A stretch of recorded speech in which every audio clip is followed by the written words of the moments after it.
ಎಲ್ಲ ಆತ್ಮಗಳಿಗೂ ವಂದಿಸುತ್ತಾ ಮತ್ತೆ ಹೇಗಿದ್ದೀರಿ ಎಲ್ಲ? ಮತ್ತೆ ಬಂದಲ್ಲ ಅಥವಾ ಮುಂದೆ ಈ ತರ ಒಂದು ವಿಚಾರಗಳನ್ನ ಇಟ್ಕೊಂಡು ಅಂತ ಅನಿಸ್ತಿದೆಯಾ ಅಥವಾ ಹೇಗೆ? ಅಥವಾ ಈ ಒಂದು ಸೆಷನ್ ಎಂಜಾಯ್ ಮಾಡ್ತಿದ್ದೀರಾ ಅಥವಾ ಹೇಗೆ ಅಂತ ಗೊತ್ತಾಗ್ತಾ ಇಲ್ಲ. ಓಕೆ, ಕಳೆದ ಬಾರಿ ನಾನು ಸೆಷನ್ 2ರಲ್ಲಿ ಭೀಷ್ಮರ ಬಗ್ಗೆ ಇಂಟ್ರೊಡಕ್ಷನ್ ತಗೊಂಡಿದ್ದೆ. ಐ ಥಿಂಕ್ ತುಂಬಾ ಜನ ಅದ್ರ ಬಗ್ಗೆ ವಿಚಾರವನ್ನ ತುಂಬಾ ಜನ ತಿಳಿತಾ ಇಲ್ವೋ ಗೊತ್ತಾಗ್ಲಿಲ್ಲ ನನಗೆ ಕಳೆದ ಬಾರಿ. ಈ ಬಾರಿ ಕೂಡ ಅದನ್ನ ಭೀಷ್ಮರ ಬಗ್ಗೆನೆ ಕಂಟಿನ್ಯೂ ಮಾಡೋಣ. ಅದಕ್ಕಿಂತ ಮುಂಚೆ ಕಳೆದ ಬಾರಿ ಏನ್ ಹೇಳಿದ್ದೆ ಅನ್ನೋದನ್ನ ಹಾಗೆ ಸಂಕ್ಷಿಪ್ತವಾಗಿ ಅರ್ಥ ಆಗದೆ ಇದ್ರೆ ಒಂದ್ಸತಿ ನಿಮ್ಮ ಮುಂದೆ ಇಡ್ತೇನೆ. ಮಾರುತಿರಾಮ್ ಸರ್, ಥ್ಯಾಂಕ್ ಯು. ಅಂದ್ರೆ ಕಳೆದ ಬಾರಿ ನಾನು ಏನಪ್ಪಾ ಹೇಳಿದ್ದೆ ಅಂತಂದ್ರೆ, ಯಾವ ವಿಚಾರವನ್ನ ನಿಮ್ಮ ಮುಂದೆ ಇಟ್ಟಿದೆ ಈ ಗೀತಾ ಬದುಕಿನ ಜೀವನದ ಕೈಪಿಡಿ ಅನ್ನುವಂತಹ ಈ ಒಂದು ಸೆಷನ್ ಅಲ್ಲಿ ಅಂತ ಹೇಳಿದ್ರೆ, ಹೇಗೆ ಮಹಾಭಾರತ ಯುದ್ಧಕ್ಕೆ ಭೀಷ್ಮರ ಒಂದು ಪ್ರತಿಜ್ಞೆ ಕಾರಣ ಅಂತ ಹೇಳ್ಬಿಟ್ಟು ಹೇಳಿದೆ. ಶಂತನು ಮತ್ತೆ ಸತ್ಯವತಿಯರ ವಿವಾಹಕ್ಕೆ ಭೀಷ್ಮರ ಒಂದು ಕೊಡುಗೆ ಏನಾಗಿತ್ತು, ಅಂದ್ರೆ ತನ್ನ ತಂದೆಯ ವಿವಾಹಕ್ಕೆ ಭೀಷ್ಮರ ಕೊಡುಗೆ ಏನಾಗಿತ್ತು, ಮತ್ತೆ ಸತ್ಯವತಿಯ ತಂದೆ ದಾಶರಾಜನ ಒಂದು ಷರತ್ತು, ಸತ್ಯವತಿ ಮತ್ತು ಶಂತನು ಅವರ ಒಂದು ಸಂತಾನವೇ ಮುಂದೆ ಹಸ್ತಿನಾಪುರದ ಒಂದು ಸಿಂಹಾಸನವನ್ನ ಆಳ್ಬೇಕು ಅನ್ನುವಂಥದ್ದು ಆಗಿತ್ತು. ಹಾಗಾಗಿ ಭೀಷ್ಮರು ಒಂದು ಪ್ರತಿಜ್ಞೆಯನ್ನ, ಆ ಜನ್ಮ ಬ್ರಹ್ಮಚಾರಿಯಾಗಿರುವಂತಹ ಪ್ರತಿಜ್ಞೆಯನ್ನ ಮಾಡ್ತಾರೆ ಅಂತ ಹೇಳ್ಬಿಟ್ಟು ನಾ ಹೇಳಿದ್ದೆ. ಅಲ್ಲಿಂದ ಅದು ಇದಕ್ಕೆ ಮುನ್ನುಡಿ ಬರೀತು. ಮಹಾಭಾರತ ಅನ್ನುವಂತಹ ಒಂದು ಮಹಾಯುದ್ಧಕ್ಕೆ, ಮಹಾಕಾವ್ಯಕ್ಕೆ ಮುನ್ನುಡಿ ಬರೀತು ಅಂತ ಹೇಳ್ಬಿಟ್ಟು ನಾ ಅದನ್ನ ಹೇಳಿದ್ದೆ. ಅಲ್ಲಿಂದ ಹೇಗೆ ಈ ಬದುಕಿನ ಕೈಪಿಡಿ ಅಂತ ನಾವು ತಗೋಬಹುದು ಗೀತೆಯನ್ನ, ಮಹಾಭಾರತವನ್ನ. ಒಂದು ಭೀಷ್ಮರ ಜೀವನದಲ್ಲಿ ಯಾವ ಅಂಶವನ್ನ ನಾವು ನೋಡ್ಬೋದು, ಗಮನಿಸ್ಬೋದು, ಅವ್ರು ಕೊಟ್ಟಂತಹ ಸಂದೇಶ ಏನಾಗಿತ್ತು, ಭೀಷ್ಮರ ಒಂದು ವ್ಯಕ್ತಿತ್ವ ಅಂತ ಬಂದ್ರೆ. ಅಂದ್ರೆ ನನ್ನ ಈ ಒಂದು ಸೆಷನ್ ಮುಂಚೆನೆ ಹೇಳಿದ್ದೀನಿ, ಎಲ್ಲಾ ಪಾತ್ರಧಾರಿಗಳು ನಾವೇ ಆಗಿರ್ತೇವೆ. ಕೃಷ್ಣನು ನಮ್ಮಲ್ಲೇ ಇರ್ತಾನೆ, ಅರ್ಜುನನು ನಮ್ಮಲ್ಲೇ ಇರ್ತಾನೆ, ಭೀಷ್ಮರು ನಮ್ಮಲ್ಲೇ ಇರ್ತಾರೆ, ಧರ್ಮರಾಯನು ನಮ್ಮಲ್ಲೇ, ದುರ್ಯೋಧನನು ಒಂದೊಂದ್ಸತಿ ನಾವೇ ಆಗಿರ್ತೀವಿ. ಆ ತರ ಒಂದು ನಿಮ್ಮ ಮುಂದೆ ಇಟ್ಟಿದ್ದೆ ವಿಚಾರವನ್ನ. ಹಾಗೆ ಭೀಷ್ಮರ ಒಂದು ವ್ಯಕ್ತಿತ್ವದಲ್ಲಿ ನಮಗೆ ಏನ್ ಗೊತ್ತಾಯ್ತಪ್ಪ ಅಂತಂದ್ರೆ, ಕೊಟ್ಟ ಮಾತನ್ನ ಉಳಿಸಿಕೊಳ್ಳೋದು ಹೇಗೆ. ಒಂದು ಪ್ರತಿಜ್ಞೆ ಅಂತ ಬಂದಾಗ ಯಾಕದನ್ನ ಭೀಷ್ಮ ಪ್ರತಿಜ್ಞೆ ಅಂತ ಕರೀತಾರೆ ಅಂದ್ರೆ, ಕೊಟ್ಟ ಮಾತನ್ನ ಉಳಿಸಿಕೊಳ್ಳೋದಕ್ಕೆ ಭೀಷ್ಮರು ಎಷ್ಟು ಶತಾಯಗತಾಯ ಪ್ರಯತ್ನವನ್ನ ಪಡ್ತಾರೆ ಅಂತಂದ್ರೆ, ನಾವೆಲ್ಲ ಅದನ್ನ ಅಳವಡಿಸ್ಕೋಬೇಕು. ಒಂದು ಮಾತನ್ನ ಕೊಡಬಾರ್ದು, ಮಾತನ್ನ ಕೊಡೋಕ್ಕಿಂತ ಮುಂಚೆ ನಾವ್ ಅದನ್ನ ಉಳಿಸ್ಕೊಳಕ್ ಆಗತ್ತಾ ಅಂತ ನೋಡ್ಬೇಕು.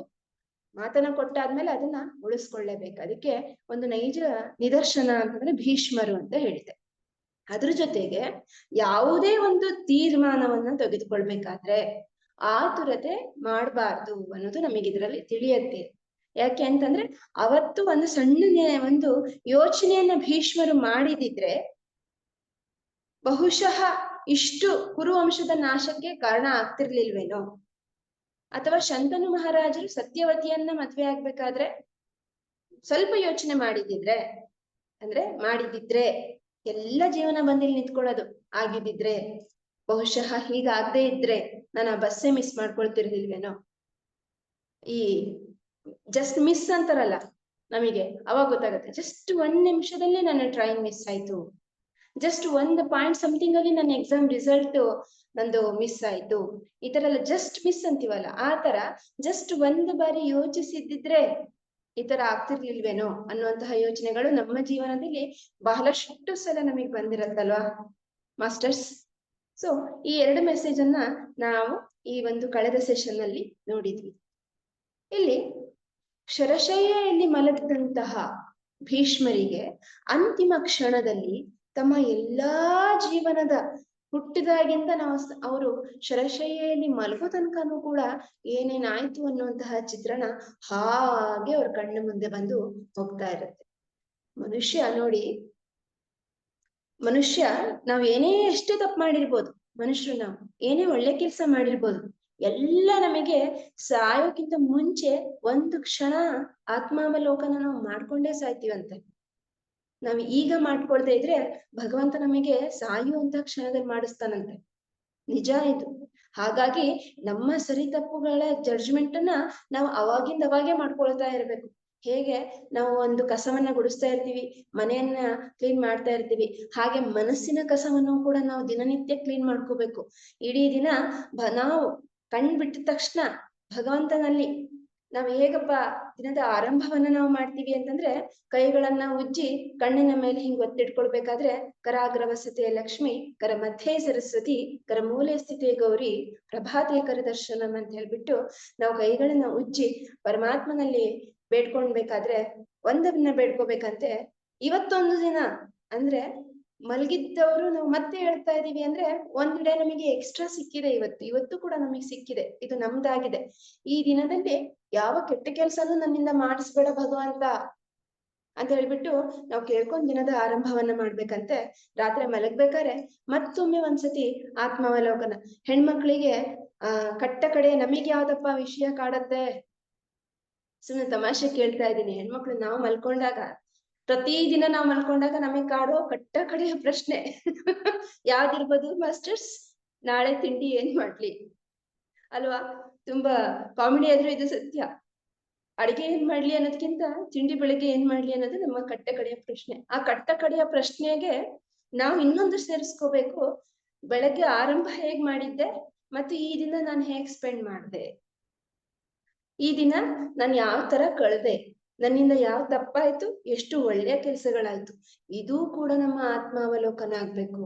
ಯಾಕೆ ಅಂತಂದ್ರೆ ಬಹಳ ಮುಖ್ಯವಾದ ವಿಚಾರ ನಾನು ನಿಮಗೆ ತಿಳಿಸ್ತೇನೆ, ಹೆಣ್ಮಕ್ಳಿಗೆ ಎಸ್ಪೆಷಲಿ ಬಹಳ ಮುಖ್ಯವಾದ ವಿಚಾರ. ಈ ಗಂಡ ಹೆಂಡತಿ ಅಂತ ತಗೊಂಡ್ರೆ, ಹೆಂಡತಿಯ ಪುಣ್ಯದಲ್ಲಿ ಗಂಡನ ಪಾಲಿರುತ್ತೆ, ಹೆಂಡತಿಯ ಪುಣ್ಯದಲ್ಲಿ ಗಂಡನ ಪಾಲಿರುತ್ತೆ. ನೋಡಿ, ನಾವು ಪುಣ್ಯದ ಕೆಲಸ ನಾವೇ ಮಾಡ್ಬೇಕಂತನಿಲ್ಲ, ನಮ್ಮ ಗಂಡಂದ್ರು ಏನ್ ಪುಣ್ಯ ಕೆಲಸ ಮಾಡಿದ್ರು ಅದ್ರದೆಲ್ಲ ನಮಗೆ ಅರ್ಧ ಪಾಲಂತೆ ಭಗವಂತ ನಿರ್ಧರಿಸ್ಬಿಟ್ಟಿದ್ದಾನೆ. ಆದರೆ ಹೆಣ್ಣು ಮಕ್ಕಳು ಮಾಡೋ ಪಾಪದಲ್ಲಿ ಗಂಡನಿಗೆ ಅರ್ಧ ಪಾಲಂತೆ. ಹೆಣ್ಮಕ್ಳನ್ನ ಗಂಡು ಮಕ್ಕಳ ಪುಣ್ಯದಲ್ಲಿ ಹೆಂಡತಿಗೆ ಅರ್ಧ ಪಾಲು, ಗಂಡನ ಪುಣ್ಯದಲ್ಲಿ ಹೆಂಡತಿಗೆ ಅರ್ಧ ಪಾಲು, ಹೆಂಡತಿಯ ಪಾಪದಲ್ಲಿ ಗಂಡನಿಗೆ ಅರ್ಧ ಪಾಲಂತೆ ಶಾಸ್ತ್ರಗಳು ಹೇಳುತ್ತೆ. ಹಾಗಾಗಿ ನಾವು ಪಾಪ ಮಾಡಕ್ಕಿಂತ ಮುಂಚೆ ಯೋಚನೆ ಮಾಡ್ಬೇಕು. ಯಾಕಂತಂದ್ರೆ ಗಂಡನಿಗೆ ಹೆಚ್ಚು ಹೆಚ್ಚು ಪುಣ್ಯದ ಕೆಲಸಗಳನ್ನ ನಾವು ಪ್ರೇರಣೆ ಕೊಟ್ಟಾಗ ಅದರ ಅರ್ಧ ಫಲ ನಮಗೆ ಸಿಗ್ತಾ ಹೋಗುತ್ತೆ. ಆದ್ರೆ ನಾವು ಅಟ್ ದ ಸೇಮ್ ಟೈಮ್ ನಮ್ಮ ಪಾಪ ಕೃತ್ಯಗಳನ್ನ ಕಮ್ಮಿ ಮಾಡ್ಕೋದು ಹೋಗ್ಬೇಕು. ಇಲ್ಲ ಅಂತಂದ್ರೆ ಅದ್ರ ಭಾಗಿಯಾಗಿರ್ತಾರೆ, ನಮ್ ಗಂಡ ಆಗ್ತಾರೆ. ಹಾಗಾಗಿ ಹೆಚ್ಚು ನಾವು ಪುಣ್ಯದ ಗಂಟನ್ನೇ ಅವರಿಗೆ ನಾವು ಕೂಡ ಕೊಡೋಕೆ ಪ್ರಯತ್ನವನ್ನ ಪಡೋಣ. ಆತ್ಮಾವಲೋಕನ ಮಾಡ್ಕೊಳ್ಬೇಕನ್ನೋ ವಿಚಾರಕ್ಕೆ ಈ ವಿಚಾರ ಬಂತು. ಹೀಗೆ ಶರಶಯ್ಯೆಯಲ್ಲಿ ಮಲಗದಂತಹ ಭೀಷ್ಮರಿಗೆ ತನ್ನ ಹುಟ್ಟಿನಿಂದ ಕುರುಕ್ಷೇತ್ರದ ಆ ಮಹಾಭಾರತದ ಯುದ್ಧ ತನಕ ಏನೇನಾಯ್ತು ಹಾಗೆ ಚಿತ್ರಣ ಕಣ್ಣ ಮುಂದೆ ಬಂದು ಹೋಗ್ತದೆ. ಆ ಒಂದು ಪಶ್ಚಾತ್ತಾಪದಲ್ಲಿ ಬೆಂದು ಹೋಗ್ತಾರೆ. ಮೊದಲನೆಯ ವಿಚಾರ, ಕರ್ಣ ಮತ್ತು ಭೀಷ್ಮರ ಒಂದು ಸಂವಾದವನ್ನ ನಾನು ಇಲ್ಲಿ ತಗೊಳ್ಳೋದಿಕ್ಕೆ ಇಷ್ಟಪಡ್ತೇನೆ. ಯಾಕಪ್ಪ ಅಂತಂದ್ರೆ, ಅಂತಿಮ ಕ್ಷಣದಲ್ಲಿ ಕರ್ಣನ ಬಗ್ಗೆ ಭೀಷ್ಮರು ಏನ್ ಮಾಡಿದ್ರು, ಇಲ್ಲಿ ನಮಗೆ ಒಂದು ಒಳ್ಳೆಯ ಸಂದೇಶ ಸಿಗುತ್ತೆ ಮಾಸ್ಟರ್ಸ್. ಕರ್ಣನ್ ಬಗ್ಗೆ ಏನ್ ಯೋಚನೆ ಮಾಡಿದ್ರು ಭೀಷ್ಮರು, ಅದಕ್ಕೆ ಕರ್ಣನಿಗೆ ಭೀಷ್ಮರ ಸಲಹೆ ಏನಾಗಿತ್ತು ಅನ್ನುವಂಥದ್ದು ಬಹಳ ಒಂದು ಒಳ್ಳೆಯ ವಿಚಾರ ಇವತ್ತು ನಮಗೆ ಈ ಒಂದು ಕೈಪಿಡಿಯಲ್ಲಿ ಸಿಗ್ತಾ ಇದೆ. ಯಾಕಪ್ಪ ಅಂತಂದ್ರೆ, ಭೀಷ್ಮರು ತುಂಬಾ ಸತಿ ಯೋಚನೆ ಮಾಡ್ತಾರೆ ಶರಶೈಯಲ್ಲಿ ಮಲಗಿದಾಗ ಕೊನೆ ಹಂತದಲ್ಲಿ, ನಾನು ಕರ್ಣನಿಗೆ ತಿದ್ದಬೇಕಾಗಿತ್ತಾ, ಕರ್ಣನ ತಪ್ಪನ್ನು ನಾನು ತಿದ್ದಿದೆ, ನನ್ನ ಆತ್ಮವಂಚನೆಯನ್ನ ನಾನು ಮಾಡ್ಕೊಂಡ ಅಂತ ಹೇಳ್ಬಿಟ್ಟು ಅವ್ರಿಗವ್ರೇ ಪ್ರಶ್ನೆಯನ್ನ ಹಾಕೊಂಡಾಗ ಎಲ್ಲೋ ಒಂದ್ ಕಡೆ ಅವರಿಗೆ ಮತ್ತೊಂದು ವಿಚಾರ ಮುಂದೆ ಬರುತ್ತೆ. ಕುಂತಿ ಮಾತನು ಕೂಡ, ಅಂದ್ರೆ ಪಾಂಡು ಮಹಾರಾಜನ ಕೈ ಹಿಡಿಯೋಕ್ಕಿಂತ ಮುಂಚೆ ಈ ಒಂದು ಕರ್ಣನಿಗೆ ಜನ್ಮವನ್ನ ಕೊಟ್ಟಂತದ್ದು. ಸೊ ಆ ಒಂದು ಟೈಮಲ್ಲಿ ಕುಂತಿ ದೇವಿ ಈ ವಿಚಾರವಾಗಿ ತನ್ನ ಗಂಡನ ಬಳಿ ಹೇಳ್ಬೇಕಾಗಿತ್ತ, ಅಥವಾ ಪಾಂಡವರಿಗೆ ಹೇಳ್ಬೇಕಾಗಿತ್ತ ಕರ್ಣನ ಬಗ್ಗೆ, ಆತನು ಕೂಡ ನಿಮ್ ಸಹೋದರ ಅಂತ ಹೇಳ್ಬೇಕಾಗಿತ್ತ ಅಂತ ಹೇಳ್ಬಿಟ್ಟು ಹೇಳಿದಿದ್ರೆ ಬಹುಶಃ ಪಾಂಡವರ ಕಡೆನೇ ಕರ್ಣ ಉಳಿತಿದ್ನ ಯುದ್ಧ ಭೂಮಿಯಲ್ಲಿ, ಈ ಕುರುಕ್ಷೇತ್ರ ಯುದ್ಧದಲ್ಲಿ. ಅಲ್ಲೇನಾದ್ರೂ ನಾನು ತಪ್ಪು ಮಾಡಿದ್ನ ಅಂತ ಹೇಳ್ಬಿಟ್ಟು ಭೀಷ್ಮರು ಒಂದು ಆಲೋಚನೆಯನ್ನ ಮಾಡ್ತಾ, ಅವ್ರ ಮನಸ್ಸು ಆಲೋಚಿಸುತ್ತೆ ಆತರ ಶರಶೈಯಲ್ಲಿ ಮಲಗ್ದಾಗ. ಇಲ್ಲಿ ಭೀಷ್ಮ ತನ್ನ ಶರಶೈಯಲ್ಲಿ ಮಲಗಿದಾಗ ಕೊನೆಗೆ ಕರ್ಣ ಭೀಷ್ಮ ಪಿತಾಮಹರನ್ನ ಭೇಟಿಯಾಗಕ್ ಬಂದಾಗ ಒಂದು ಸಂಭಾಷಣೆ ನಡೆಯುತ್ತೆ. ಇಬ್ರು ಮನಸ್ಸಲ್ಲೂ.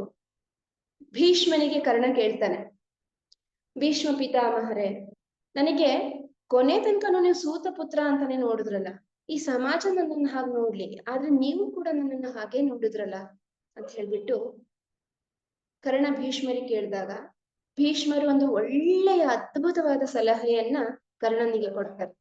ಯಾವ ಸಲಹೆಯಪ್ಪ ಅಂತಂದ್ರೆ, ನಾನು ನಿನಗೆ ಸೂತ ಪುತ್ರ ಅಂತ ಯಾಕೆ ಕರೆದೆ ಅಂತಂದ್ರೆ, ಬಹುಶಃ ನೀನು ಆ ಕೀಳರಿಮೆಯಿಂದ ಹೊರಗೆ ಬರುವಂತಹ ಪ್ರಯತ್ನವನ್ನ ನೀನ್ ಮಾಡ್ತೀಯಾ, ಆದ್ರೆ ಭೀಷ್ಮರು ಕರ್ಣನಿಗೆ ಹೇಳ್ತಾರೆ, ನೀನು ಆ ಸೂತ ಪುತ್ರ ಅನ್ನುವಂತಹ ಕೀಳರಿಮೆಯಿಂದ ಹೊರಗೆ ಬರ್ಲಿಲ್ಲ ನೀನು. ಅಂದ್ರೆ ಇಲ್ಲಿ ಒಂದು ವಿಚಾರ ನಾವು ಕೀಳರಿಮೆ ಅನ್ನೋದನ್ನ ಮನಸ್ಸಲ್ಲಿ ಇಟ್ಕೊಳ್ಳಿ, ಇದು ಮೊದಲನೇ ವಿಚಾರ. ಇನ್ನೊಂದು, ಈ ಭೀಷ್ಮರು ಕರ್ಣನಿಗೆ ಹೇಳ್ತಾರೆ, ನಿನ್ನ ಮನಸ್ಸನ್ನ ಈ ಸೂತ ಪುತ್ರ ನಾನು ಅನ್ನುವಂತಹ ಆ ಕುಲವೆಂಬ ಸರಪಳಿಯಿಂದ ಬಂಧಿಸ್ಕೊಂಡ್ಬಿಟ್ಟೆ ನೀನು.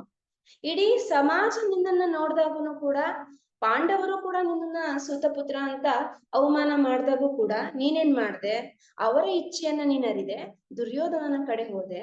ಆದ್ರೆ ದುರ್ಯೋಧನ ನಿನಗೇನ್ ಮಾಡ್ತಾನೆ, ಅವನ ಸ್ನೇಹಿತನನ್ನಾಗಿ ಮಾಡ್ಬಿಟ್ಟು ನಿನಗೆ ಅಂಗದೇಶದ ಒಂದು ದೊರೆಯನ್ನಾಗಿ ಮಾಡ್ತಾನೆ.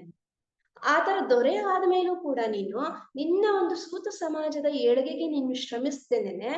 ಆ ಒಂದು ಸಮಯದಲ್ಲಿ ದುರ್ಯೋಧನ ನಿನ್ನ ಹತ್ರ ಸೇರಿಸ್ಕೊಂಡ ಅಂತ ಹೇಳ್ಬಿಟ್ಟು ನೀನೇನ್ ಮಾಡ್ದೆ, ದುರ್ಯೋಧನನ ತಾಳಕ್ಕೆ ತಕ್ಕಂತೆ ಕುಣಿತಾ ಬಂದೆ, ನೀನು ಕೂಡ ಅವನ್ ತಕ್ಕಂತೆ ಕುಣಿತಾ ಬಂದೆ, ಅವನು ಕೂಡ ನಿನ್ನಂತೆ ಮಾಡ್ಕೊಂಡೆ. ಅಂದ್ರೆ ಇಲ್ಲಿ ಅದಕ್ಕೆ ಹೇಳ್ತಾರೆ ಸರ್ವಜ್ಞ ಒಂದು ಒಳ್ಳೆ ಮಾತು, ಸಜ್ಜನರ ಸಂಘವದು ಹೆಜ್ಜೇನು ಸವಿದಂತೆ, ಸಜ್ಜನರ ಸಂಘವದು ಹೆಜ್ಜೇನು ಸವಿದಂತೆ, ದುರ್ಜನರ ಸಂಘವದು ಹೆಜ್ಜೇನು ಕಡಿದಂತೆ ಬಿಟ್ಟು ಹೇಳ್ತಾರೆ. ಅಂದ್ರೆ ಅದಕ್ಕೆ ಹೇಳ್ತಾರೆ, ಸತ್ಸಂಗಗಳನ್ನ ಮಾಡಿ, ನಮ್ಮ ಧ್ಯಾನದ ಒಂದು ಮುಖ್ಯ ಉದ್ದೇಶನೇ ಸಜ್ಜನರ ಸಾಂಗತ್ಯ ಮತ್ತು ಸತ್ಸಂಗ. ನೋಡಿ, ಜೀವನದಲ್ಲಿ ಬಹಳ ಚೆನ್ನಾಗಿ ನಾವು ಗಮನಿಸ್ಬೇಕಾದಂತಹ ಅಂಶ, ನಾವು ಯಾರ ಸಲಹೆಯನ್ನ ಪಡ್ಕೊಳ್ತಾ ಇದ್ದೀವಿ ಅಂತ. ದುರ್ಯೋಧನ ಯಾರ ಸಲಹೆಯನ್ನ ತಗೊಂಡ್ರು, ಶಕುನಿಯ ಸಲಹೆಯನ್ನ ತಗೊಂಡ್ರು. ಇಲ್ಲಿ ಅರ್ಜುನ ಯಾರ ಸಲಹೆಯನ್ನ ತಗೊಂಡ, ಶ್ರೀಕೃಷ್ಣನ ಸಲಹೆಯನ್ನ ತಗೊಂಡ. ಮತ್ತೆ ಸ್ನೇಹ ಅನ್ನುವಂಥದ್ದು, ಈಗ ನಾವೆಲ್ಲ ಮನೆಯಲ್ಲಿ ಸಾಮಾನ್ಯ ಹೇಳ್ತೀವಿ, ಮಕ್ಕಳು ಹೈಯರ್ ಸ್ಟಡೀಸ್ ಓದ್ಬೇಕಾದ್ರೆ ಹೇಳ್ತೀವಿ, ಅಥವಾ ಮಕ್ಕಳು ಹೈಸ್ಕೂಲಿಗೆ ಅಥವಾ ಸ್ಕೂಲಿಂಗಿಗೆ ಫಸ್ಟ್ ಕಾಲಿಟ್ಟಾಗ ಹೇಳೋದು, ಫ್ರೆಂಡ್ಶಿಪ್ ಜಮಾ ಮಾಡ್ಕೋ, ಒಳ್ಳೆಯ ಸ್ನೇಹವನ್ನ ಮಾಡ್ಕೋ, ಒಳ್ಳೆಯವರ ಸ್ನೇಹವನ್ನ ಗಳಿಸು, ಒಳ್ಳೆಯವ್ರ ಜೊತೆಗಿರು. ಯಾಕಪ್ಪ ಅಂತಂದ್ರೆ, ಕರ್ಣ ದಾನಕ್ಕೆ ಹೆಸರಾದಂತವನು, ದಾನ ಶೂರ ಕರ್ಣ ಅವನು. ದುರ್ಯೋಧನ ಛಲಕ್ಕೆ ಹೆಸರಾದಂತಹ ಛಲದಂತ ಮಲ್ಲ ಅವನು. ಇಬ್ರಲ್ಲೂ ಒಂದು ಗುಡ್ ಕ್ವಾಲಿಟೀಸ್ ಇದೆ. ಇಲ್ಲಿ ಆ ಕರ್ಣನ ಶೌರ್ಯಕ್ಕೆ ಸರಿಸಮಾನರೇ ಯಾರು ಇಲ್ಲ. ಭೀಷ್ಮರನ್ನ ಬಿಟ್ರೆ ಕರ್ಣನಂತಹ ಶೂರವಂತನನ್ನ ನಾವು ಆ ಕೌರವರ ಸೈಡ್ ನೋಡಕ್ ಸಾಧ್ಯನೇ ಇಲ್ಲ. ಈ ಕಡೆ ಹೇಗಿತ್ತಪ್ಪ ಅಂತಂದ್ರೆ, ದುರ್ಯೋಧನನಿಗೆ ಎಷ್ಟು ಛಲ ಇತ್ತು. ಇಬ್ರಲ್ಲೂ ಒಳ್ಳೆ ಕ್ವಾಲಿಟೀಸ್ ಇದೆ, ಆದ್ರೆ ಇಬ್ರು ಮನಸ್ಥಿತಿಗಳು ವೈಷಮ್ಯದ ಕಡೆಗೆ ಇದೆ.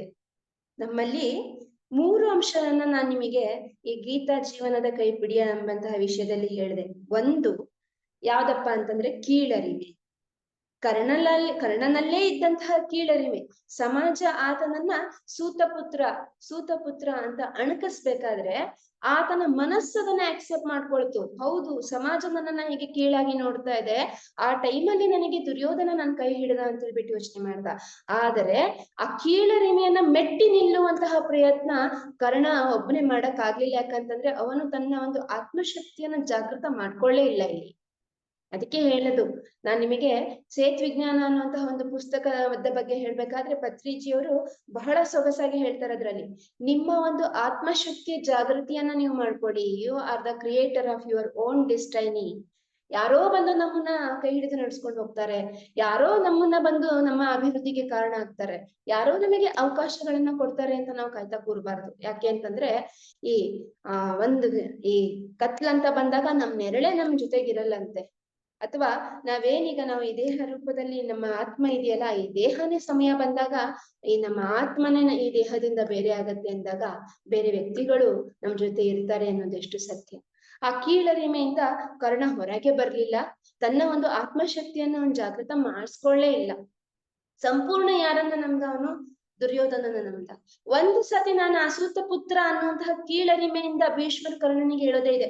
ಆ ಕೀಳರಿಮೆಯಿಂದ ನೀನು ಹೊರಗ್ ಬಂದಿದ್ರೆ ನಿನಗೆ ಜಗತ್ತಿನ ಇನ್ನೊಂದು ಸತ್ಯ ಗೊತ್ತಾಗ್ತಿತ್ತು ಅಂತ ಹೇಳ್ತಾರೆ.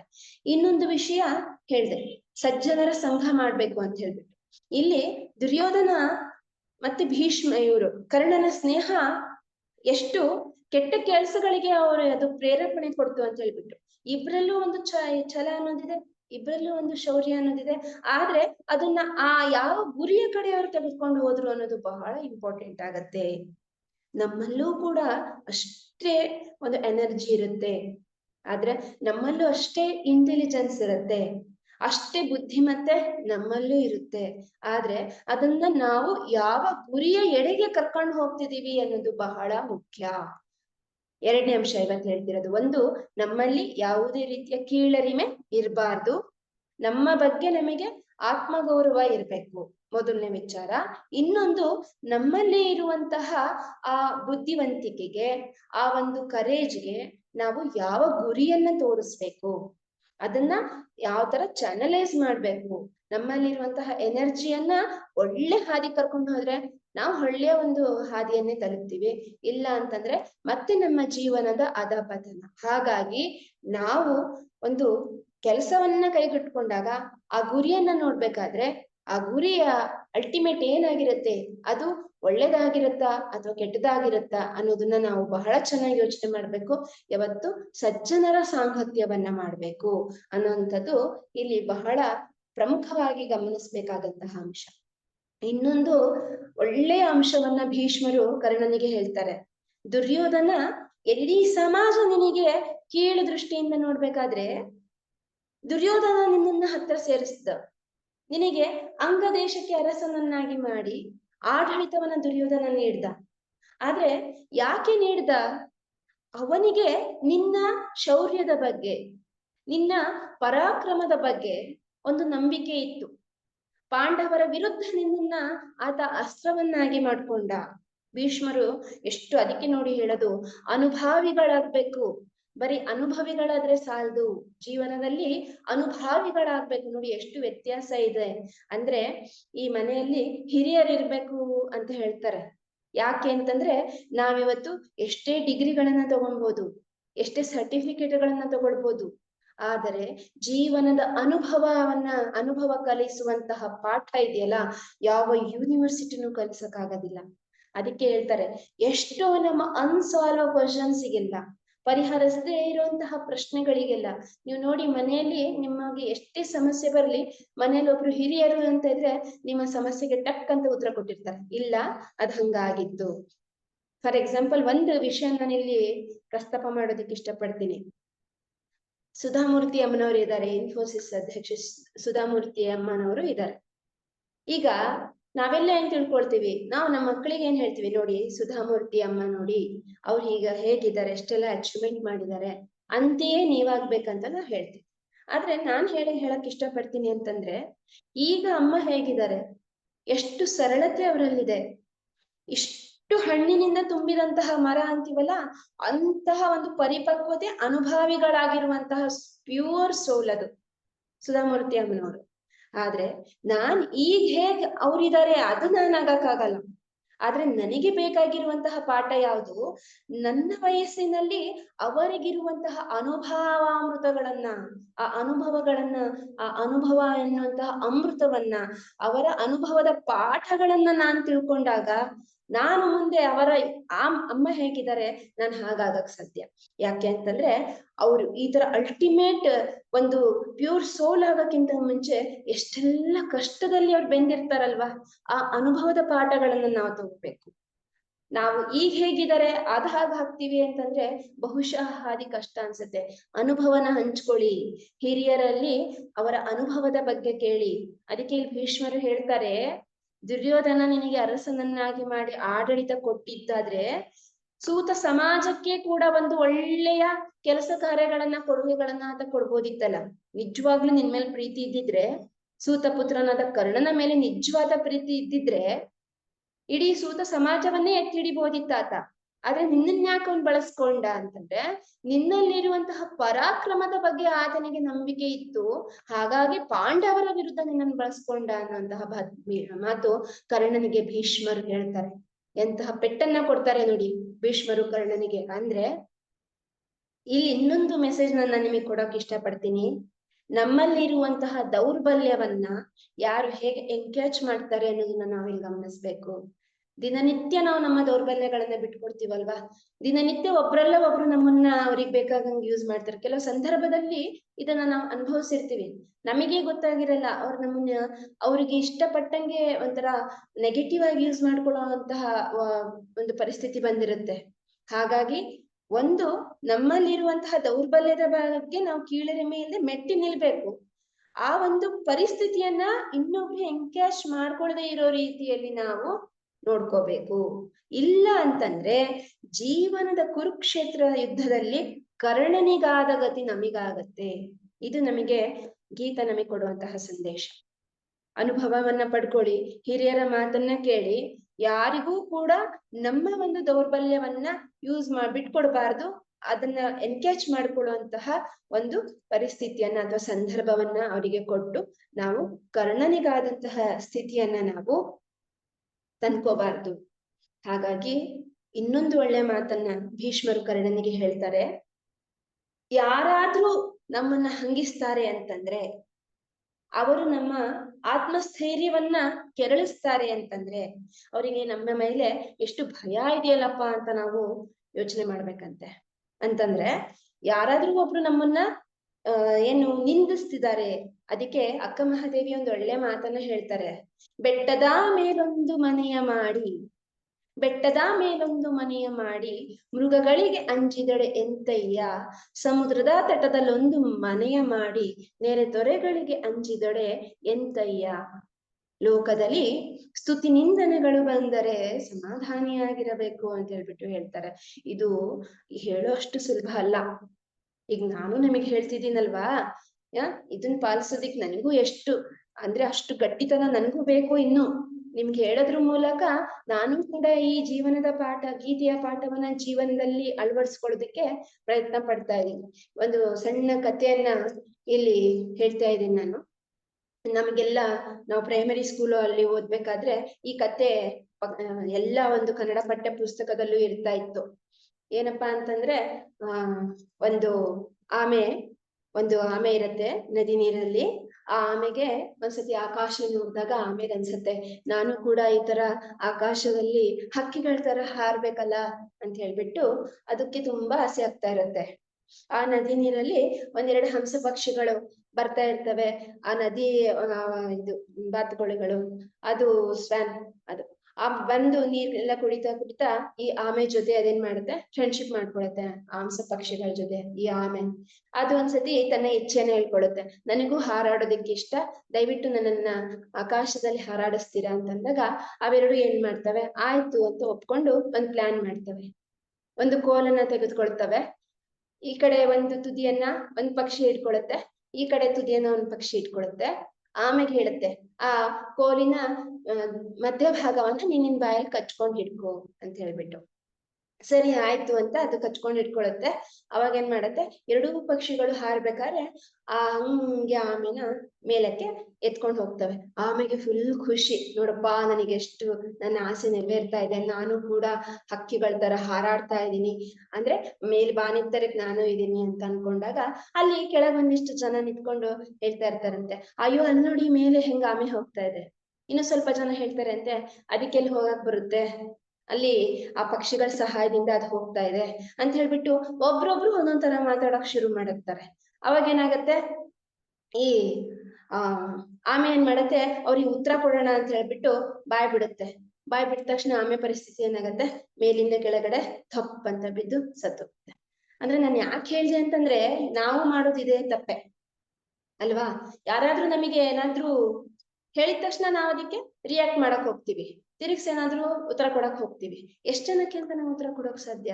ಅದಕ್ಕೆ ಹೇಳ್ತಾರೆ, ಸ್ತುತಿ ನಿಂದನೆಗಳು ಬಂದರೆ ಸಮಾಧಾನವಾಗಿ ಅದನ್ನ ಸ್ವೀಕರಿಸ್ಬೇಕಂತೆ. ಯಾರು ನಿಂದನೆಗಳನ್ನ ಸಮಾಧಾನವಾಗಿ ಸ್ವೀಕಾರ ಮಾಡ್ತಾರೆ, ಇಡೀ ಜಗತ್ತನ್ನೇ ಅವ್ರು ಗೆಲ್ತಾರೆ ಅಂತ ಹೇಳ್ತಾರೆ.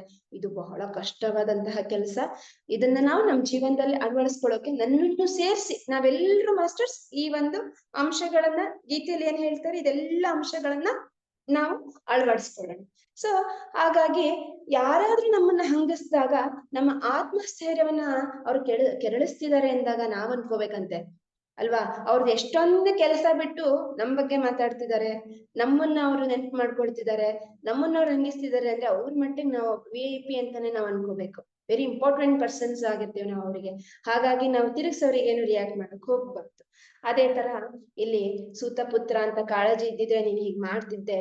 ಇನ್ನೊಂದು ಹೇಳ್ತಾರೆ ಭೀಷ್ಮರು ಕರ್ಣನಿಗೆ, ನಿನ್ನ ಶಕ್ತಿಯ ಮೇಲೆ ನಿನಗೆ ನಂಬಿಕೆ ಇದ್ದಿದ್ರೆ ನೀನು ಪಾಂಡವರ ವಿರುದ್ಧ ಬತ್ತಳಿಕೆಯಾಗಿ, ಅಂದ್ರೆ ಪಾಂಡವರ ವಿರುದ್ಧ ಬಳಕೆ ಆಗದೆ ಬತ್ತಳಿಕೆಯ ಬಾಣವಾಗದೆ, ಅಂದ್ರೆ ದುರ್ಯೋಧನನ ಬತ್ತಳಿಕೆಯ ಬಾಣವಾಗದೆ ನೀನು ಅಂಗರಾಜ್ಯ ಸಿಕ್ಕಿದ ಮೇಲೆ ಸೂತ ಸಮಾಜವನ್ನ ಮೇಲೆತ್ತೋ ಏನಾದ್ರು ಪ್ರಯತ್ನವನ್ನ ನೀನ್ ಮಾಡ್ಬೋದಿತ್ತಲ್ಲ. ನೀನು ಅಂಗರಾಜ್ಯದ ದೊರೆಯಾದ್ಮೇಲೆ ನಿನ್ನ ಸೂತ ಸಮಾಜವನ್ನೇನಾದ್ರೂ ಮೇಲೆತ್ತೋದಿಕ್ಕೆ ಪ್ರಯತ್ನ ಮಾಡ್ದ್ಯಾ? ಇಲ್ಲ.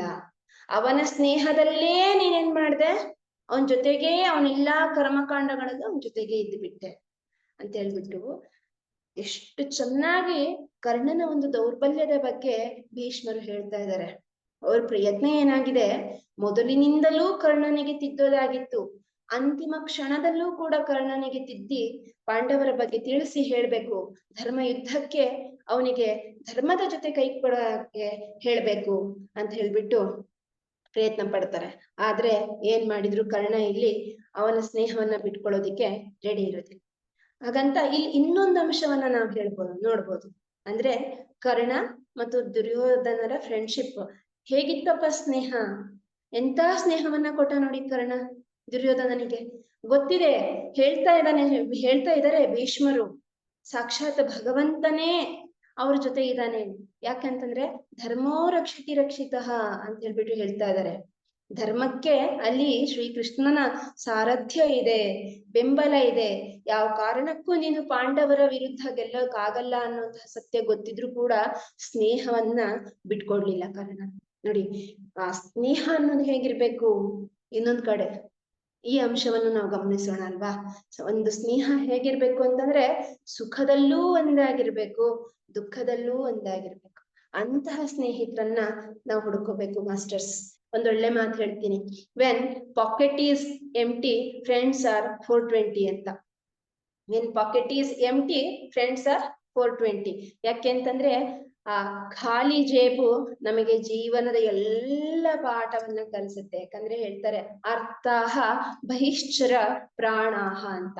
ಅರ್ಥಾಹ ಬಹಿಶ್ಚರ ಪ್ರಾಣಾಹ ಅಂತಂದ್ರೆ ನಮ್ಮ ಒಳಗೆ ಆಕ್ಸಿಜನ್, ನಾವು ನಮ್ಮ ದೇಹ ಉಸಿರಾಡ್ಬೇಕು ಅನ್ನೋದಕ್ಕೆ ಆಮ್ಲಜನಕ ಎಷ್ಟು ಇಂಪಾರ್ಟೆಂಟೋ ನಮ್ಮ ದೇಹ ಜೀವವಾಗಿರಕ್ಕೆ, ಹಾಗೆ ನಾವು ಹೊರಗಡೆ ನಾವು ಜೀವಂತವಾಗಿರೋಕೆ ಹಣ ಅಷ್ಟೇ ಇಂಪಾರ್ಟೆಂಟ್.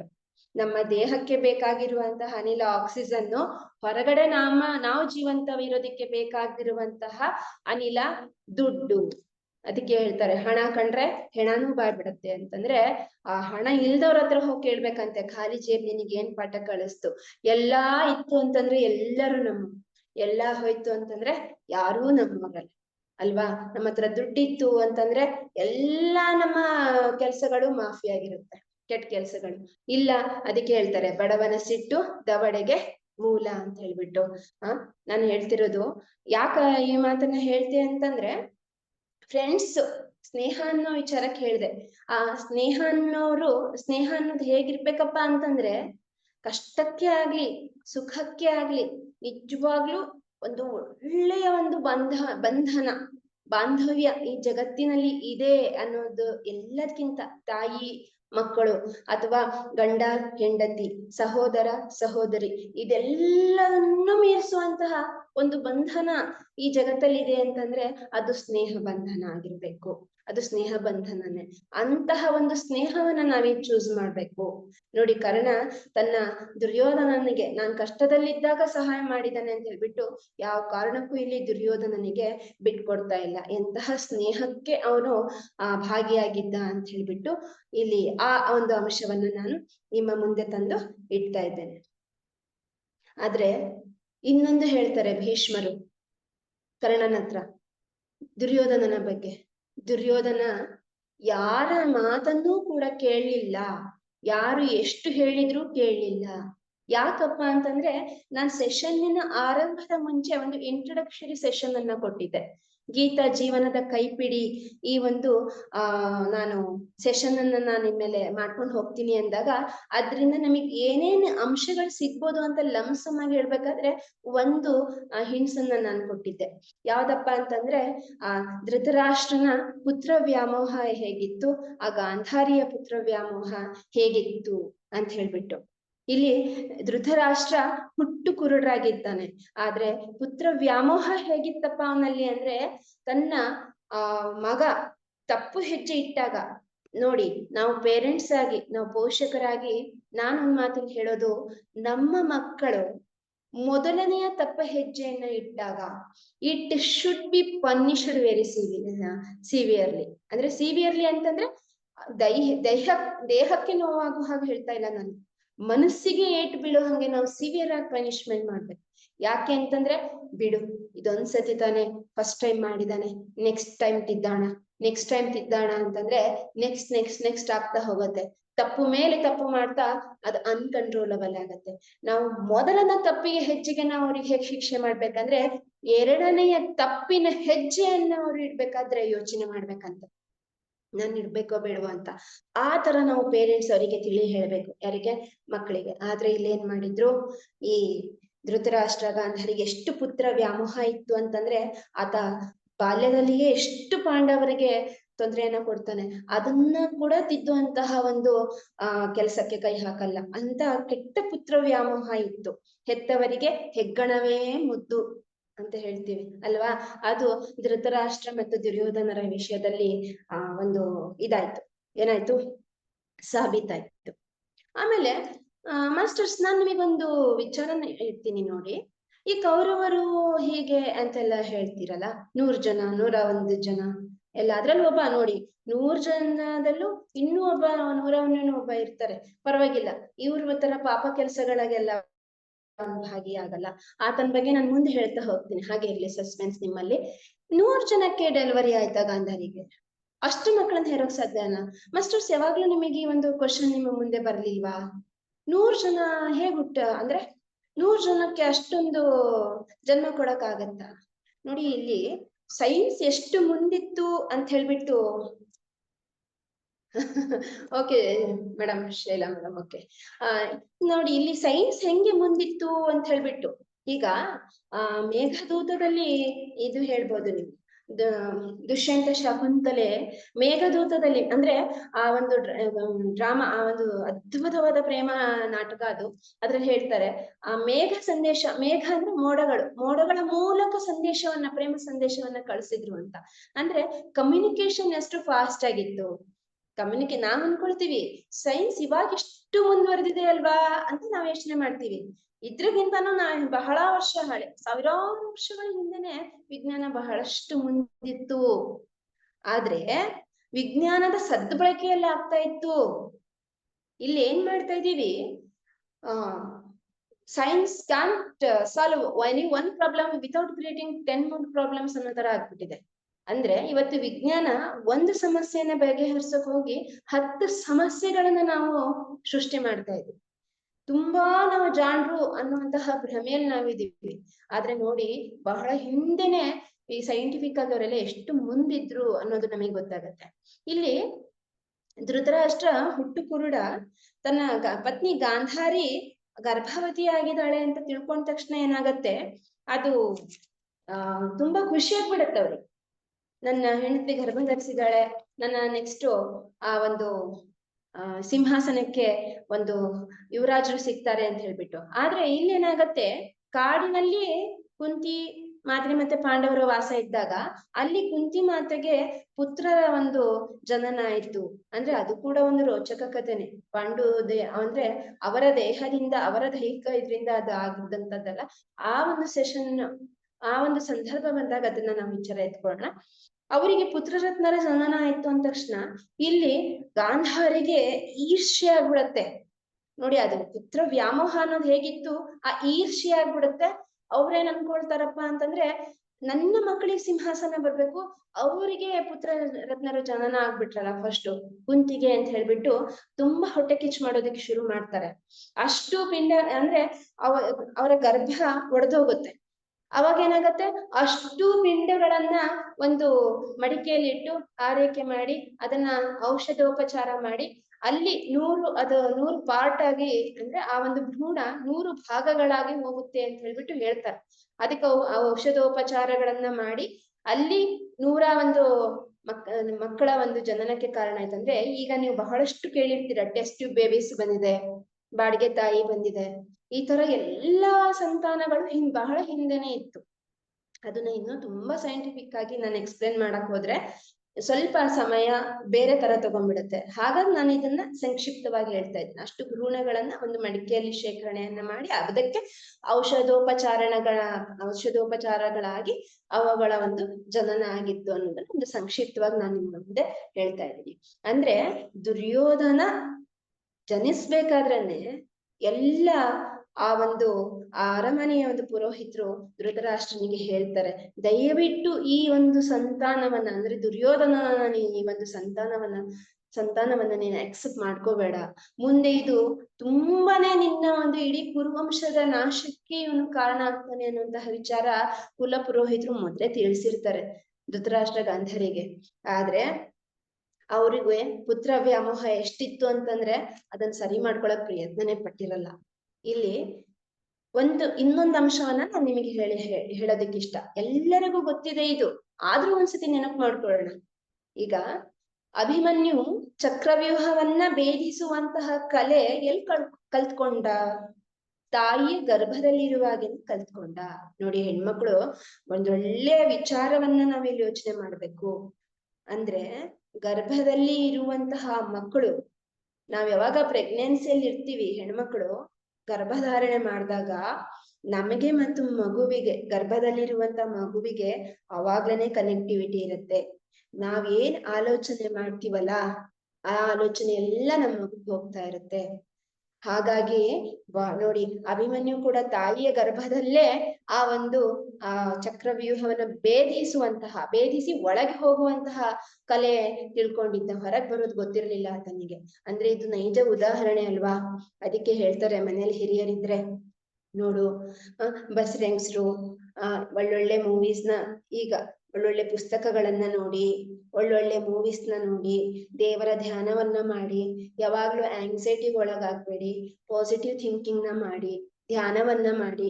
ಯಾಕೆ ಮಾಡಿ ಅಂತಂದ್ರೆ, ನಾವು ಫುಡ್ ಅನ್ನ ಇಂಟೇಕ್ ಎಷ್ಟು ಒಳ್ಳೊಳ್ಳೆ ಆಹಾರ ತಗೊಳ್ತೀವಲ್ಲ, ಆ ಒಳ್ಳೆಯ ಆಹಾರ ಒಳ್ಳೆಯ ರಕ್ತವಾಗಿ ಕನ್ವರ್ಟ್ ಆಗ್ಬೇಕಂತಂದ್ರೆ ಒಳ್ಳೆಯ ಆಲೋಚನೆಗಳು ಮುಖ್ಯ.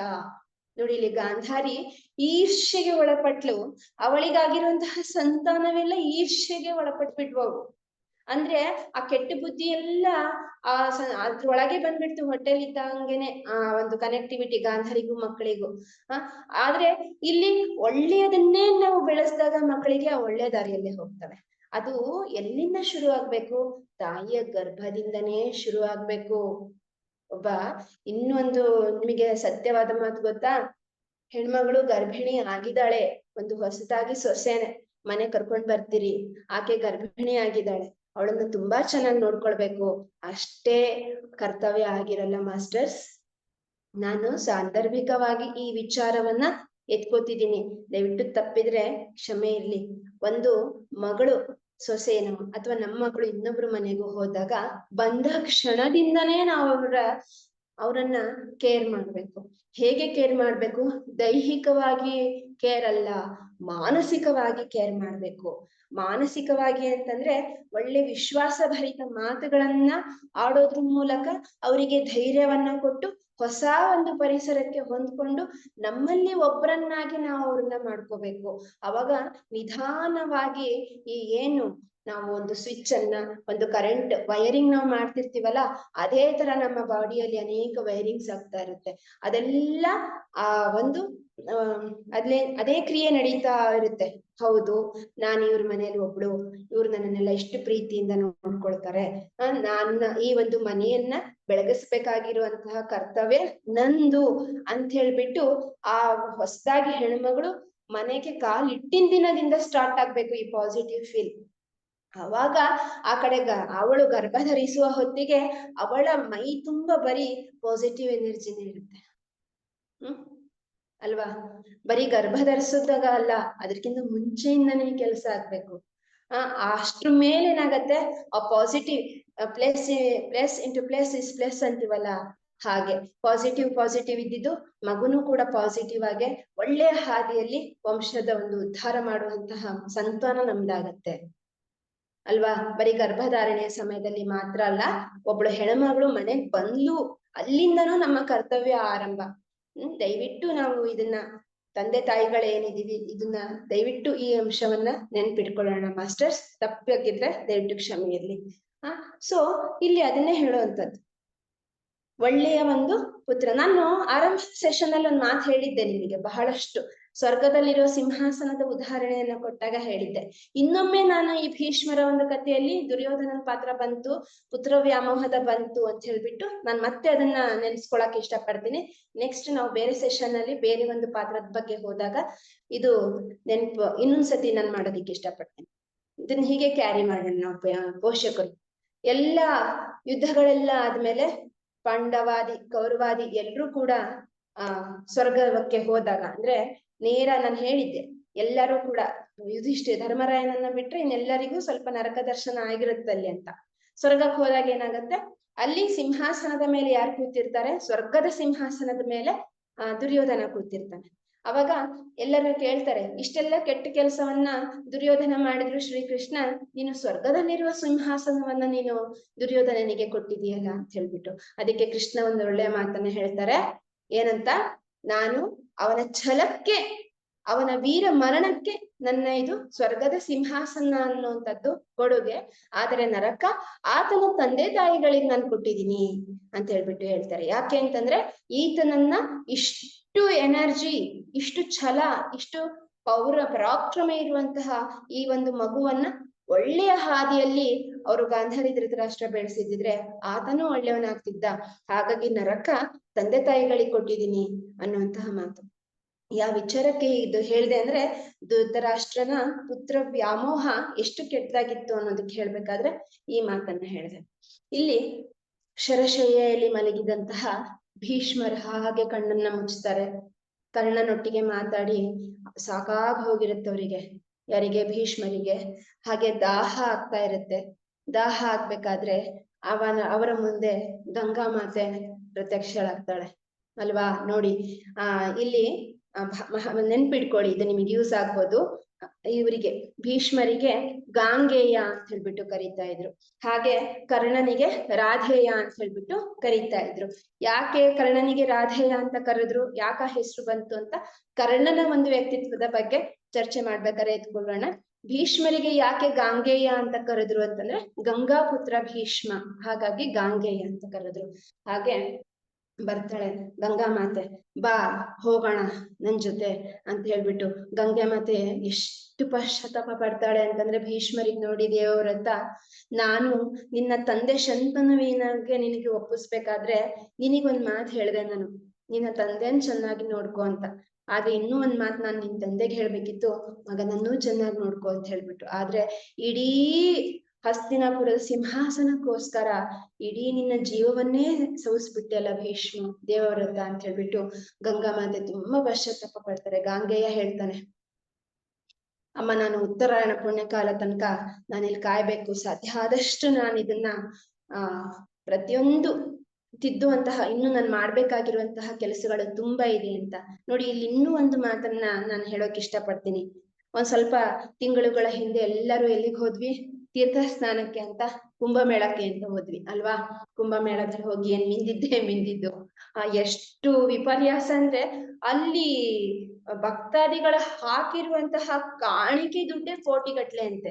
ಎಷ್ಟೋ ಜನ ಇಂಜಿನಿಯರ್ಸ್ ಅವರೆಲ್ಲ ಬಂದು ನನಗ್ ಗೊತ್ತಿಲ್ಲ, ನ್ಯೂಸಲ್ಲಿ ಬಂದಿದ್ ನಾನು ನೋಡಿದ್ ಹೇಳ್ತಿದ್ದೀನಿ, ಕೆಲ್ಸ ಬಿಟ್ಟು ಬಂದು ಅಲ್ಲಿ ಟೀ ವ್ಯಾಪಾರ ಮಾಡಿ ಕೋಟಿಗಟ್ಲೆ ದುಡ್ಡನ್ನ ಸಂಪಾದನೆ ಮಾಡಿದ್ರಂತೆ. ಅಂದ್ರೆ ಎಷ್ಟು ವಿಪರ್ಯಾಸ ನೋಡ್ರಿ. ಸತ್ಯ ತಿಳ್ಕೊಳ್ಳೋಣ ನಾವೆಲ್ಲ. ಗಂಗಾಪುತ್ರ ರೀ, ಗಂಗಾಪುತ್ರ ಭೀಷ್ಮನಿಗೆ ಪ್ರಾರಬ್ಧ ತಪ್ಪಲಿಲ್ಲ. ಗಂಗಾಪುತ್ರ ಭೀಷ್ಮನಿಗೆ ಪ್ರಾರಬ್ಧ ತಪ್ಪಲಿಲ್ಲ ಅಂದ್ಮೇಲೆ ನಾವು ಕುಂಭಮೇಳಕ್ಕೆ ಹೋಗಿ ಸ್ನಾನ ಮಾಡಿದ್ವಿ, ಗಂಗಾ ಸ್ನಾನವನ್ನ ಮಾಡಿದ್ವಿ ಅಂದ್ ಮಾತ್ರಕ್ಕೆ ನಮ್ಮ ಪ್ರಾರಬ್ಧ ತಪ್ಪತ್ತೆ, ನಾವು ಪ್ರಾರಬ್ಧದಿಂದ ನಾವು ಮುಕ್ತರಾಗ್ತೀವಿ ಅನ್ನೋದಕ್ಕೆ ಎಷ್ಟು ಸತ್ಯ ರೀ. ಕರ್ಮ ರಿಟರ್ನ್ಸ್ ಅಂತಾರೆ. ನಮ್ಮ ತಪ್ಪಿಗೆ ಶಿಕ್ಷೆ ಭಗವಂತ ಕೊಟ್ಟೇ ಕೊಡ್ತಾನೆ. ಹಾಗಾಗಿ ನಾವು ತಿಳ್ಕೊಳ್ಬೇಕು, ನನ್ ಗಂಗೆಗೆ ಹೋಗಿ ಸ್ನಾನ ಮಾಡ್ಬಿಟ್ಟೆ, ನನ್ ತಪ್ಪೆಲ್ಲ ನಂದೆಲ್ಲ ಮಾಡಿದ ಕೆಟ್ಟ ಪ್ರಾರಬ್ಧ ಎಲ್ಲ ನನ್ ದೂರ ಆಯ್ತು. ಕುಂಭಮೇಳಕ್ಕೆ ಹೋಗಿ ನಾನು ಸ್ನಾನ ಮಾಡ್ದೆ, ನಂದೆಲ್ಲ ಪ್ರಾರಬ್ಧ ಏನಾಯ್ತು, ದೂರ ಆಯ್ತು ಅಂತ ಹೇಳ್ಬಿಟ್ಟು. ನೋಡ್ರಿ, ನಾನ್ ತಮಾಷೆ ಮಾಡ್ದೆ ಕುಂಭಮೇಳಕ್ಕೆ ಹೋದಾಗ. ನೀವು ಹೋದ್ರಲ್ಲ ತೀರ್ಥ ಸ್ನಾನಕ್ಕೆ, ಏನೇನ್ ಮಾಡಿದ್ರಿ, ಪುಣ್ಯ ಬಂತ, ನೀವ್ ಏನೇನ್ ಬಿಟ್ಟು ಬಂದ್ರಿ ಅಂತ ಹೇಳ್ಬಿಟ್ಟು ಕೇಳ್ದೆ ನಾನು. ತುಂಬಾ ಜನ ತುಂಬಾ ಉತ್ತರ ಕೊಟ್ರು. ಸುಮ್ನೆ ಒಂದ್ ಜೋಕಿಲ್ ತಗೊಳಕ್ ಇಷ್ಟ ಪಡ್ತೀನಿ.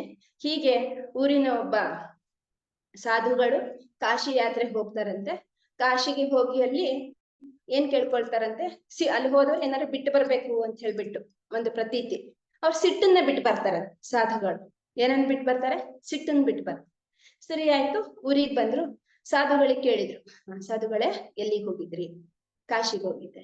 ಏನ್ ಬಿಟ್ಟು ಬಂದ್ರಿ? ಸಿಟ್ಟು ಬಿಟ್ಟು ಬಂದೆ. ಸರಿ ಆಯ್ತು. ಇನ್ನೊಬ್ರು ಸಿಕ್ಕರು, ಸಾಧುಗಳೇ ಎಲ್ಲಿಗೆ ಹೋಗಿದ್ವಿ? ಕಾಶಿಗೆ ಹೋಗಿದ್ದೆ. ಏನ್ ಬಿಟ್ಟು ಬಂದ್ರಿ? ಸಿಟ್ಟು ಬಿಟ್ಟು ಬಂದೆ. ಸರಿ ಆಯ್ತು. ಮತ್ತೆ ಇನ್ನೊಂದು ಬಂದು, ಸಾಧುಗಳೇ ಎಲ್ಲಿಗೆ ಹೋಗಿದ್ವಿ? ಕಾಶಿಗೆ ಹೋಗಿದ್ದೆ. ಏನ್ ಬಿಟ್ಟು ಬಂದ್ರಿ? ಸಿಟ್ಟು ಬಿಟ್ಟು ಬಂದೆ. ಇನ್ನೊಬ್ರು ಬಂದ್ ಕೇಳಿದ್ರಂತೆ, ಸಾಧುಗಳೇ ಎಲ್ಲಿಗೆ ಹೋಗಿದ್ರಿ? ಕಾಶಿಗೆ ಹೋಗಿದ್ದೆ. ಏನ್ ಬಿಟ್ಟು ಬಂದ್ರಿ? ಅಯ್ಯೋ ಸಿಟ್ಟು ಬಿಟ್ಟು ಬಂದೆ. ಎಲ್ಲಿ ಸಿಟ್ಟು ಬಿಟ್ಟು ಬಂದ್ರು? ಸಿಟ್ಟು ಬಿಟ್ಟು ಬರಕ್ಕೆ ಕಾಶಿಗೆ ಹೋಗ್ಬೇಕಾ? ಇಲ್ಲ, ಅದನ್ನೇ ಹೇಳ್ತಿರೋದು. ಗಂಗಾ ಪುತ್ರನಾಗಿರುವಂತಹ ಗಾಂಗೆಯನಿಗೆ ಪ್ರಾರಬ್ಧ ತಪ್ಪಲಿಲ್ಲ. ಇನ್ನು ನಾವು ಗಂಗಾ ಸ್ನಾನ ಮಾಡಿದ್ರೆ ನಮ್ ಪ್ರಾರಬ್ಧ ಹೋಗುತ್ತಾ? ಹಾಗಾಗಿ ಹೇಳ್ತಾ ಇರೋದು, ಪ್ರತಿನಿತ್ಯ ನಾವು ಮನೆಯನ್ನ ಕಸ ಗುಡಿಸ್ದಂಗೆ ನಮ್ಮ ಮನಸ್ಸಿನ ಕಸಗಳನ್ನು ಗುಡಿಸ್ಬೇಕು. ಆದಷ್ಟು ನಮ್ಮ ಪಾಪದ ಕೊಡವನ್ನ ನಾವು ತುಂಬೋದಿಕ್ಕೆ ಬಿಡ್ಬಾರ್ದು. ಅಲ್ಲಲ್ಲೇ ಅದನ್ನ ಸರಿ ಮಾಡ್ಕೊಳ್ಬೇಕು ಅನ್ನೋದಕ್ಕೆ ಬಹಳ ಒಂದು ಒಳ್ಳೆಯ ಉದಾಹರಣೆ ಭೀಷ್ಮ. ಸೊ ಒಂದು ಒಳ್ಳೆಯ ಮಾತನ್ನ ಹೇಳ್ತಾರೆ, ಯಥಾ ಕೃಷ್ಣಸ್ತತೋ ಧರ್ಮ ಯಥಾ ಧರ್ಮಸ್ತತೋ ಜಯ. ಅಂದ್ರೆ ಯಥಾ ಕೃಷ್ಣೋಸ್ತತೋ ಧರ್ಮ. ಕೃಷ್ಣ ಎಲ್ಲಿರ್ತಾನೋ ಅಲ್ಲಿ ಧರ್ಮ ಇರುತ್ತೆ, ಎಲ್ಲಿ ಧರ್ಮ ಇರುತ್ತೋ ಅಲ್ಲಿ ಜಯ ಇರುತ್ತೆ. ಅದಕ್ಕೆ ಹೇಳ್ತೀವಿ, ಯಾರನ್ನು ಈ ಕೆಲವ್ರು ಹೊಗಳು ಭಟ್ರು ಅಂತ ಹೇಳ್ತಾರೆ. ತುಂಬಾ ನಾವು ಅದೆಲ್ಲ, ನಮಗೆ ಯಾರು ಹೊಗಳುತ್ತಾರೆ ನಾವು ಅವ್ರನ್ನ ತುಂಬಾ ಇಷ್ಟ ಪಡ್ತೀವಿ. ನಮ್ಮನ್ನ ಯಾರು ಬೈತಾರೆ ನಾವ್ ಅವ್ರಿಗೆ ಇಷ್ಟ ಪಡೋದಿಲ್ಲ. ಅಲ್ಲೂ ನಾವು ಕೆಲವೊಂದನ್ನ ಅಬ್ಸರ್ವ್ ಮಾಡ್ಬೇಕು. ಅದಕ್ಕೆ ಹೇಳ್ತಾರೆ, ಬ್ಲೇಮರ್ಸ್ ಆರ್ ಫ್ರೆಂಡ್ಸ್, ಫ್ಲಾಟರರ್ಸ್ ಆರ್ ಎನಿಮೀಸ್ ಅಂತ. ಹಾಗಾಗಿ ಯಾರಾದ್ರೂ ನಮ್ಮನ್ನ ಬೈತಿದ್ದಾರೆ ಅಂದ್ರೆ ಅವ್ರು ನಮ್ಮಲ್ಲಿ ಇರುವಂತಹ ಒಂದು ಸತ್ಯವನ್ನ ಹೇಳ್ತಿದ್ದಾರೆ. ಸಾಧ್ಯವಾದ್ರೆ ಅದನ್ನ ನಾವು ತಿದ್ಕೊಳ್ಬೇಕು. ಯಾರಾದ್ರೂ ಹೊಗಳ್ತಿದ್ದಾರೆ ಅಂದ್ರೆ ಎಲ್ಲೋ ಒಂದ್ ಕಡೆ ನಮ್ಮಲ್ಲಿರುವಂತಹ ಸತ್ಯವನ್ನ ಅವ್ರು ಮರೆಮಾಚ್ತಿರ್ತಾರೆ ಅಂತ. ಅದನ್ನು ನಾವ್ ಏನ್ ಮಾಡ್ಬೇಕು, ಅದನ್ನ ನಾವು ತಿದ್ಕೊಳ್ಬೇಕು.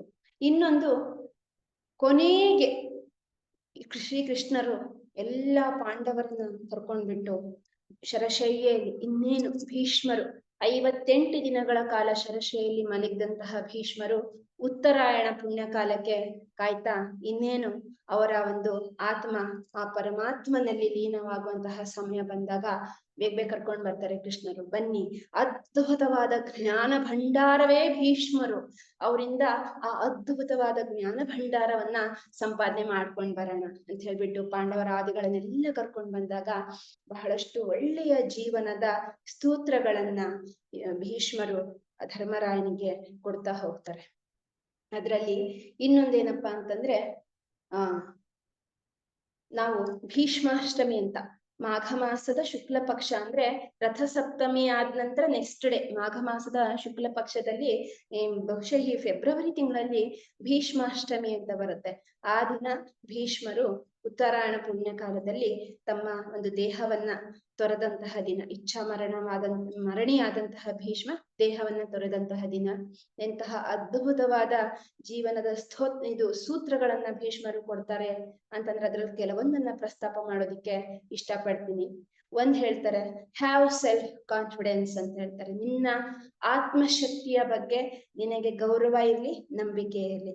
ಆದ್ರೆ ಅತಿಯಾದ ಆತ್ಮಶಕ್ತಿಗೆ ಅಂದ್ರೆ ಓವರ್ ಕಾನ್ಫಿಡೆಂಟ್ ನೀನ್ ಆಗ್ಬೇಡ ಅನ್ನುವಂತಹ ಮಾತನ್ನ ಪಾಂಡವರಿಗೆ, ಎಸ್ಪೆಷಲಿ ಧರ್ಮರಾಯನಿಗೆ ಇವರು ಭೀಷ್ಮರು ಹೇಳ್ತಾರೆ. ಇನ್ನೊಂದು ಹೇಳ್ತಾರೆ, ಮಹಿಳೆಯರನ್ನ ನಾವು ಗೌರವಿಸ್ಬೇಕು.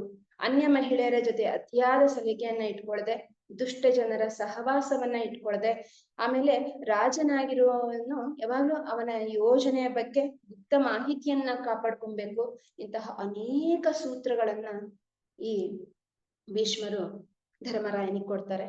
ಇನ್ನೊಂದೇನಪ್ಪಾ, ಬಹಳ ಮುಖ್ಯವಾದಂತಹ ಶ್ರೀ ವಿಷ್ಣು ಸಹಸ್ರನಾಮ, ಇದನ್ನ ಭೀಷ್ಮರು ನಮಗೆ ಕೊಟ್ಟಂತಹ, ಅವ್ರು ಹೇಳಿದ ಭೀಷ್ಮರೇ ಆ ಒಂದು ಶಾಂತಿ ಪರ್ವ ಅವ್ರೇನ್ ಕೊಟ್ಟಿದಾರಲ್ಲ ಅವರಿಗೆ, ಆ ಒಂದು ಸೂತ್ರಗಳು ಮಹಾನ್ ಶಾಂತಿ ಪರ್ವಗಳಾಗಿದೆ.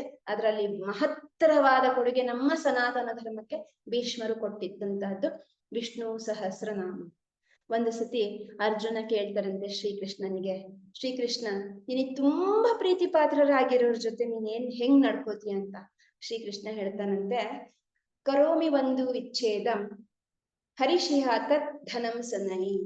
ಕರೋಮಿ ಒಂದು ವಿಚ್ಛೇದಂ ಹರಿಷಯೇ ತತ್ ಧನಂ ಸನಹಿ. ಅಂದ್ರೆ ಶ್ರೀಕೃಷ್ಣ ಹೇಳ್ತಾನಂತೆ, ತುಂಬಾ ನನಗಿಷ್ಟ ಅಂತ ಆದ ಹತ್ರ ಫಸ್ಟ್ ನಾನು ಬಂಧುಗಳನ್ನ ದೂರ ಮಾಡ್ತೀನಿ, ಆಮೇಲೆ ಅವರ ಧನವನ್ನ ನಾಶ ಮಾಡ್ತೀನಿ ಅಂತ ಹೇಳ್ತಾನಂತೆ ಶ್ರೀಕೃಷ್ಣ. ಅಂತಂದ್ರೆ ನೋಡಿ, ನಾವೆಲ್ಲ ಹಾಗೆ ಅಲ್ಲ, ಬಂಧು ಬಳಗ ಧನ ಅವೆಲ್ಲ ನಮ್ಮಲ್ಲಿ ಇತ್ತು ಅಂದ್ರೆ ಏನ್ ಮಾಡ್ತೀವಿ, ಬಿಂದಾಸ್ ಲೈಫ್ ನ ಲೀಡ್ ಮಾಡ್ತೀವಿ. ದಿನಾ ಪಾರ್ಟಿ ಮಾಡ್ತೀವಿ, ದಿನಾ ಅಲ್ಲಿ ಇಲ್ಲಿ ಸುತ್ತಾಡ್ತೀವಿ. ತುಂಬಾ ಸುಖ ಇದ್ದಾಗ ದೇವ್ರನ್ನ ನಾವು ನೆನೆಸ್ಕೊಳ್ಳೋದೇ ಇಲ್ಲ ಅಲ್ವಾ. ಅದಕ್ಕೆ ಹೇಳ್ತಾರೆ, ವೆಂಕಟ ಬಂದಾಗ ಸಂಕಟ ರಾಮನ. ಯಾಕೆ ಭಗವಂತ ಎಲ್ಲರಿಂದನೂ ನಮ್ಮನ್ನ ದೂರ ಮಾಡ್ತಾನೆ ಅಂದ್ರೆ, ಅವನ ನೆನಪು ನಮಗಾಗ್ಲಿ, ಭಗವಂತನ ನೆನಪು ಆಗ್ಲಿ ಅಂತ ಹೇಳ್ಬಿಟ್ಟು. ಎಲ್ಲ ಸುಖಗಳು ನಮ್ದಿದ್ದಾಗ ಭಗವಂತನ ಕಡೆ ನಾವು ತಿರುಗು ನೋಡಲ್ಲ. ಯಾಕೆ ನಮ್ಮಿಂದ ದೂರ ಮಾಡ್ತಾನೆ ಅಂತಂದ್ರೆ, ಅವನ ನೆನಪಾಗ್ಲಿ, ಅವನ ಸ್ಮರಣೆ ಬರ್ಲಿ ಅಂತ ಹೇಳ್ಬಿಟ್ಟು. ಹಾಗಾಗಿ ಇಂತಹ ಒಂದು ಭೀಷ್ಮರು ಉತ್ತರಾಯಣ ಪುಣ್ಯ ಕಾಲದಲ್ಲಿ ತಮ್ಮ ದೇಹವನ್ನ ತ್ಯಜಿಸ್ತಾರೆ. ಈ ಗೀತಾ ಜೀವನದ ಕೈಪಿಡಿ ಅಂದ್ರೆ ಮ್ಯಾನ್ಯುವಲ್ ಆಫ್ ಲೈಫ್, ಇದ್ರಲ್ಲಿ ಇವತ್ತಿನ ನಾನ್ ನಿಮಗೆ ಇದ್ರ ಮೂಲಕ ಹೇಳುವಂತಹ ಆ ಒಂದು ಮೆಸೇಜಿನ ಪ್ರಯತ್ನ, ಯಾವ ಸಂದೇಶ ನಿಮಗ್ ತಲುಪ್ಲಿ ಅನ್ನುವಂತಹ ಪ್ರಯತ್ನ ನಂದಾಗಿದ್ದು ಅಂದ್ರೆ ಇವತ್ತಿನ ಸೆಷನ್ ಇಂದು. ಒಂದು, ನಮ್ಮಲ್ಲಿ ಕೀಳರಿಮೆ ಅನ್ನೋದು ಇರಬಾರ್ದು. ಇನ್ನೊಂದು, ದುಷ್ಟ ಜನರ ಸಂಘವನ್ನ ನಾವು ಮಾಡಬಾರ್ದು. ಇನ್ನೊಂದೇನಪ್ಪಾ ಅಂತಂದ್ರೆ, ನಮಗೆ ಪುತ್ರ ವ್ಯಾಮೋಹ ಅಂದ್ರೆ, ಆ ಪುತ್ರ ವ್ಯಾಮೋಹ ಹೇಗಿರ್ಬೇಕಂದ್ರೆ, ನಮ್ಮ ವ್ಯಾಮೋಹ ಪ್ರೀತಿ ಅವರಿಗೆ ಸರಿಯಾದ ಮಾರ್ಗವನ್ನ ತೋರಿಸ್ಬೇಕೆ ಹೊರತು ಅವರ ದಾರಿಯನ್ನ ಹಾಳು ಮಾಡುವಂತದ್ದು ಇರಬಾರ್ದು. ಹಾಗೆ ನಮ್ಮಲ್ಲಿ ಒಂದು ಮಗುವನ್ನ ನಾವು ಹೇಗ್ ಬೆಳೆಸ್ಬೇಕು ಅಂದ್ರೆ,